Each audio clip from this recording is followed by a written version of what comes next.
Namaskar, Jai Shri Krishna. Enlightening text 11, text 12, text 13 and text 14 of chapter 9. Answers by citing the Lord's version of second canto, the cosmic manifestation of Srimad Bhagavatam. Text 11. Shamavadataha Shatapatra Lochanaha Pishanga Vastraha Suruchaha Supeshasaha Sarve Chaturabahava Unmishanamani Praveka Nishka Bharanaha Suvarchasaha. The inhabitants of the Vaikuntha planets are described as having a glowing sky bluish complexion. Their eyes resemble lotus flowers, their dress is of yellowish color and their bodily features very attractive. They are just the age of growing youths. They all have 4 hands. They are all nicely decorated with pearl necklaces, with ornamental medallions, and they all appear to be effulgent. The inhabitants in Vaikuntha Lokas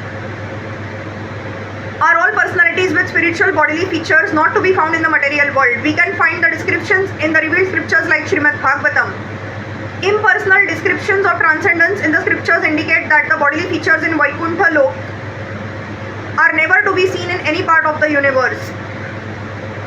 As there are different bodily features in different places of a particular planet, or as there are different bodily features between bodies in different planets, similarly the bodily features of the inhabitants in Vaikuntha Lok are completely different from those in the material universe.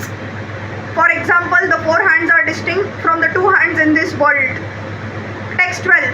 Pravala Vaidurya Mrunala Varchasaha Parispurata Kundala Mauli Malinaha.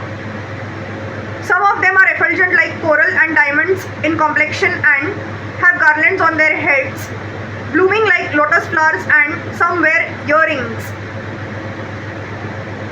There are some inhabitants who have attained the liberation of Sarupya, or possessing bodily features like those of the personality of Godhead. The Vaidurya diamond is especially meant for the personality of Godhead, but one who achieves the liberation of bodily equality with the Lord is especially favored with such diamonds on his body. Text 13. Brajishnu bhira yaha parito virajate lasada vimana vali bhira mahatmanam vidyotamanaha pramadotta madhyu bhiha sa vidyuda bhravali bhirayatha nabhaha.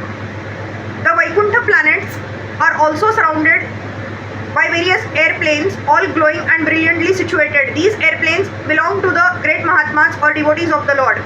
The ladies are as beautiful as lightning because of their celestial complexions, and all these combined together appear just like the sky decorated with both clouds and lightning.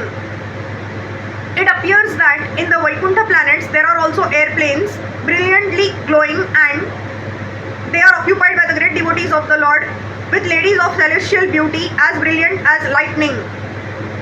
As there are airplanes, so there must be different types of carriages like airplanes, but they may not be driven machines as we have experience in this material world. Because everything is of the same nature of eternity, bliss and knowledge, the airplanes and carriages are of the same quality as Brahma. Although there is nothing except Brahma, one should not mistakenly think that there is only void and no variegatedness. Thinking like that is due to a poor fund of knowledge, otherwise no one would have such a misconception of voidness in Brahma. As there are airplanes, ladies and gentlemen, so there must be cities and houses and everything else just suitable to the particular planets. One should not carry the ideas of imperfection from this world to the transcendental world, and not take into consideration the nature of the atmosphere as completely free from the influence of time as described previously. Text 14. Shrira yatra rupinyu rugaya padayoha karoti manam bahudha vibhuti bhiha prenkham shritaya kusuma karanu gaira vigiyamana priyakarma gayati. The goddess of fortune in her transcendental form is engaged in the loving service of the Lord's lotus feet, and being moved by the black bees, followers of spring, she is not only engaged in variegated pleasure service to the Lord along with her constant companions, but is also engaged in singing the glories of the Lord's activities. Hare Krishna.